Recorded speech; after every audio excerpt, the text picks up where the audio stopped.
Soltando uma tinta agora diferente, olha só, imagem bonita que chega ali desse espetáculo que está sendo feito por 2 paraquedistas agora. Eles se conectam em voo e provocam um mergulho atingindo velocidade bem interessante essa imagem. Mas eu me referi aqui a operações que ocorreram em algumas sextas-feiras, né? Houve aquela primeira operação de busca e apreensão contra o cantor Sérgio Reis, contra o deputado Ottoni de Paula. São as 2 figuras mais conhecidas, né?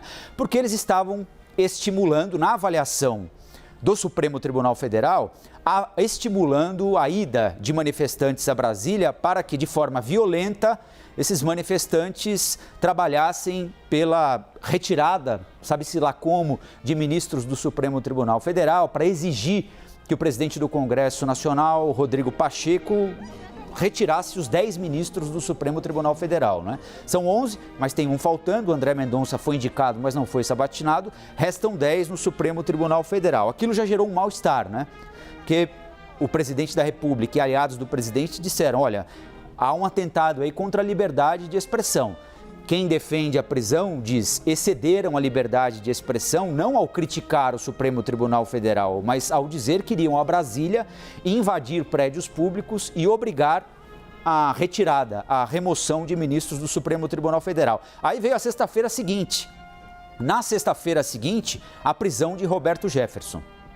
Também por fazer parte aí com pedido da Procuradoria-Geral da República, é importante ressaltar, autorizada pelo ministro Alexandre de Moraes, vem a determinação da prisão do ex-deputado Roberto Jefferson, presidente nacional do PTB. E aí, o presidente Jair Bolsonaro reagiu.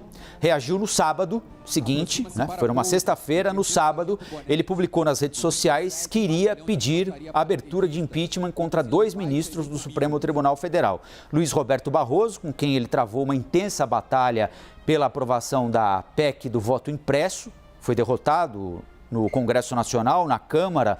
O presidente atribui a derrota a um trabalho feito pelo ministro Luiz Roberto Barroso e do ministro Alexandre de Moraes, que é quem comanda este inquérito dos atos antidemocráticos, né? Ele apresentou o pedido de impeachment de Alexandre de Moraes, de Luiz Roberto Barroso ainda não. E aí vocês se lembram, a partir daquele momento, o presidente do Supremo Tribunal Federal, Luiz Fux, disse que aquela reunião que ele gostaria de promover com os chefes de todos os poderes para tentar alguma pacificação estava cancelada porque ele não via em uma das partes a intenção de pacificar nada.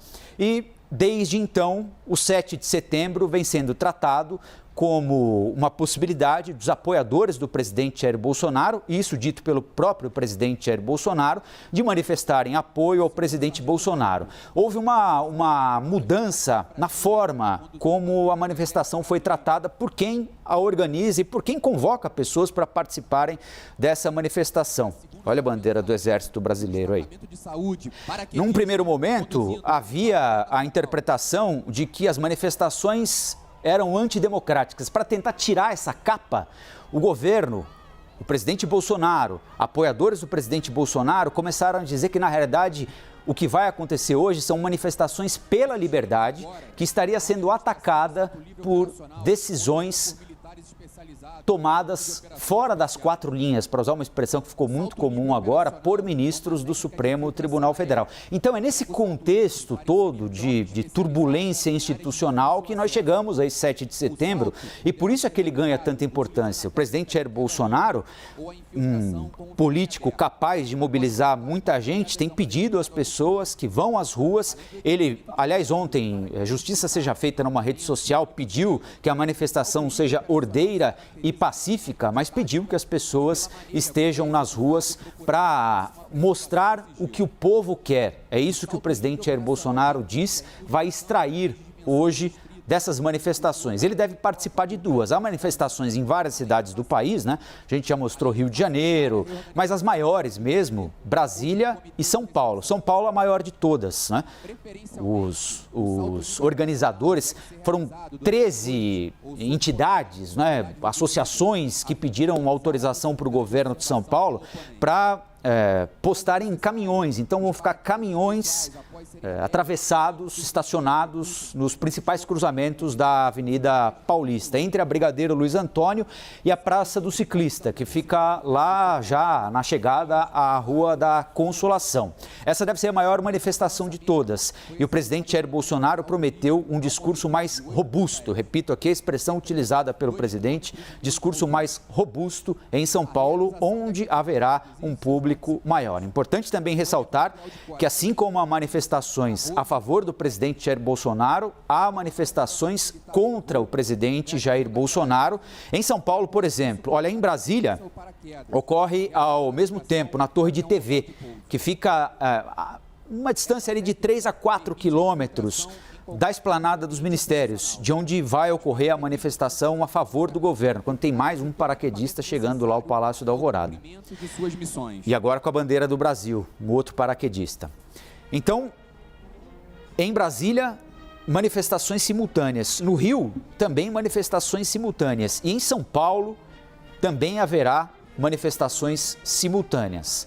As manifestações pró-governo na Avenida Paulista, como eu disse, da Brigadeiro Luiz Antônio até a Rua da Consolação, aqui para arredondar o caminho, para ficar de mais fácil compreensão para quem eventualmente não seja de São Paulo, mas a Praça do Ciclista está ali pertinho.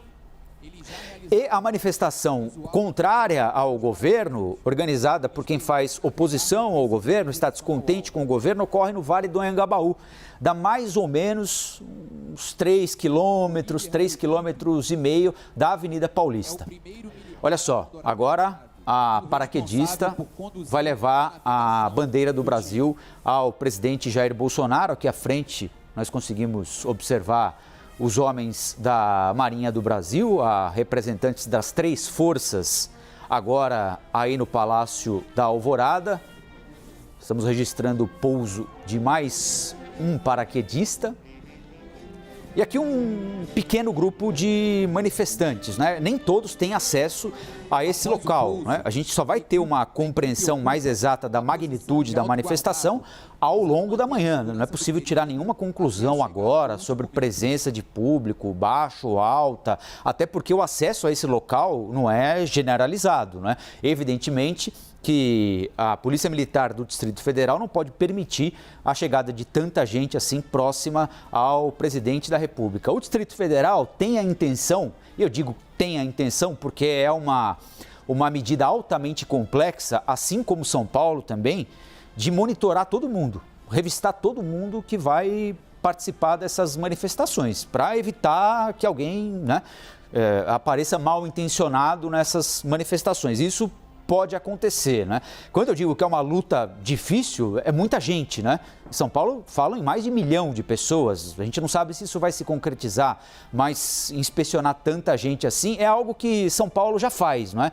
É preciso lembrar, por exemplo, quando há festa de Réveillon na Avenida Paulista, as pessoas são revistadas antes de terem acesso à Avenida Paulista. É mais ou menos esse o modelo que a Polícia de São Paulo vai impor hoje para essa grande manifestação à tarde na Avenida Paulista e outra grande manifestação também que vai ocorrer no Vale do Anhangabaú. Aliás, quero ressaltar, nós já dissemos e é importante repetir que aqui na programação da CNN Brasil, você vai ter ao longo de todo o dia, ao longo de toda a nossa programação, o acompanhamento das 2 manifestações ou de todas as manifestações nos seus 2 formatos. Uma delas contra o governo, outra delas a favor do governo. Os paraquedistas continuam descendo no Palácio da Alvorada. A bandeira que será entregue ao presidente da República já está com uma paraquedista. E a Basília Rodrigues está chegando agora aqui ao Novo Dia para a gente acompanhar juntos essa festa de hasteamento da bandeira, 199 anos da independência do Brasil.